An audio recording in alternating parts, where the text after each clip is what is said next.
Hey, Skillet Doctor here. What do you think I'm doing in the marina in San Francisco? Well, you'll find out. I just dropped off a lovely skillet to a client who's really happy with it. So I think I'm gonna go get a cup of coffee and get to work on finding some new skillets. Stay tuned. Looks like a good spot for a cup of coffee. Let's get one. Really good cup of coffee makes your day. Thank you, Coffee Roastery on Chestnut Street. Let's see what we have in store for Mystery Skillet Friday. Well, Mystery Skillet Friday. So I apologize for not getting the Skillet Blues Day thing up on Tuesday, but I hope you enjoyed it. It was a really fun project for me to do, making Spanish Castle Magic, my new Jimi Hendrix inspired rice and beef dish. So let's see what we've got in the tanks. I've got a couple of things in my big blue guy.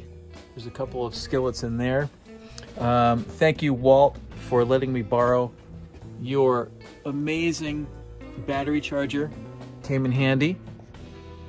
Aside from this pile of battery chargers, we've got a lot of Dutch ovens in. This is a BSR. This is another BSR Dutch oven. I think that's another BSR Dutch oven, so I have three. I've got some more in the bath, but this came to me the other day. This is a 4-in-1 lid for a Lodge cast iron pan that it's hammered on one side, you see that?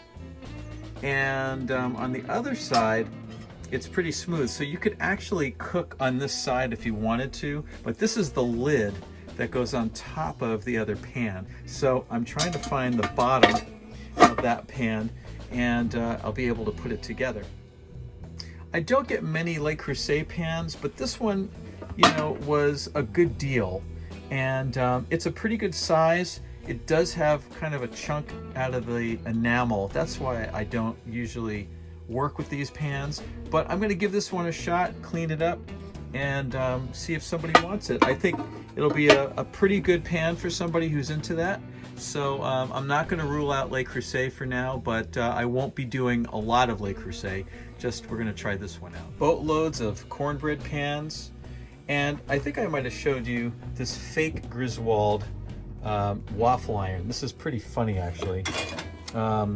It's going to clean up okay, the wood handle, but look at the logo. It's pretty funny. So at first glance, you think it's a Griswold, but it really isn't. Let's see what's going to go out for Mother's Day. We've got all of these pans ready to go. Oh boy. So there's a whole bunch of things in here. So check out my sale. I will be having a Mother's Day sale. This lovely spider pan will be for sale.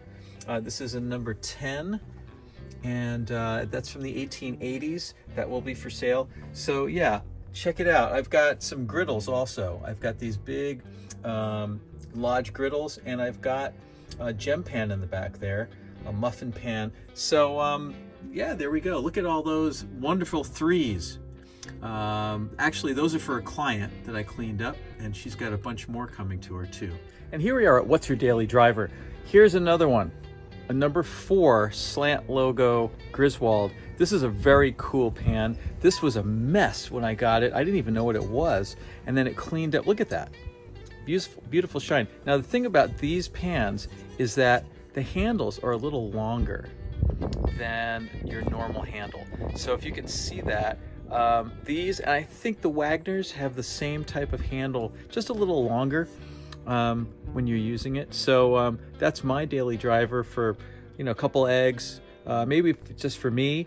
But tell me what your daily driver is. Send me an email, fixcastiron@gmail.com, and we'll feature your daily driver on the next Mystery Skillet Friday or Skillet Blues Day. Your pan medic in the pandemic. Until next week, keep it going. Make some really cool recipes this weekend. I'll be happy to share the Spanish Castle Magic recipe with you. So stay safe, keep cooking, and stick with the Skillet Doctor so your food doesn't peace out.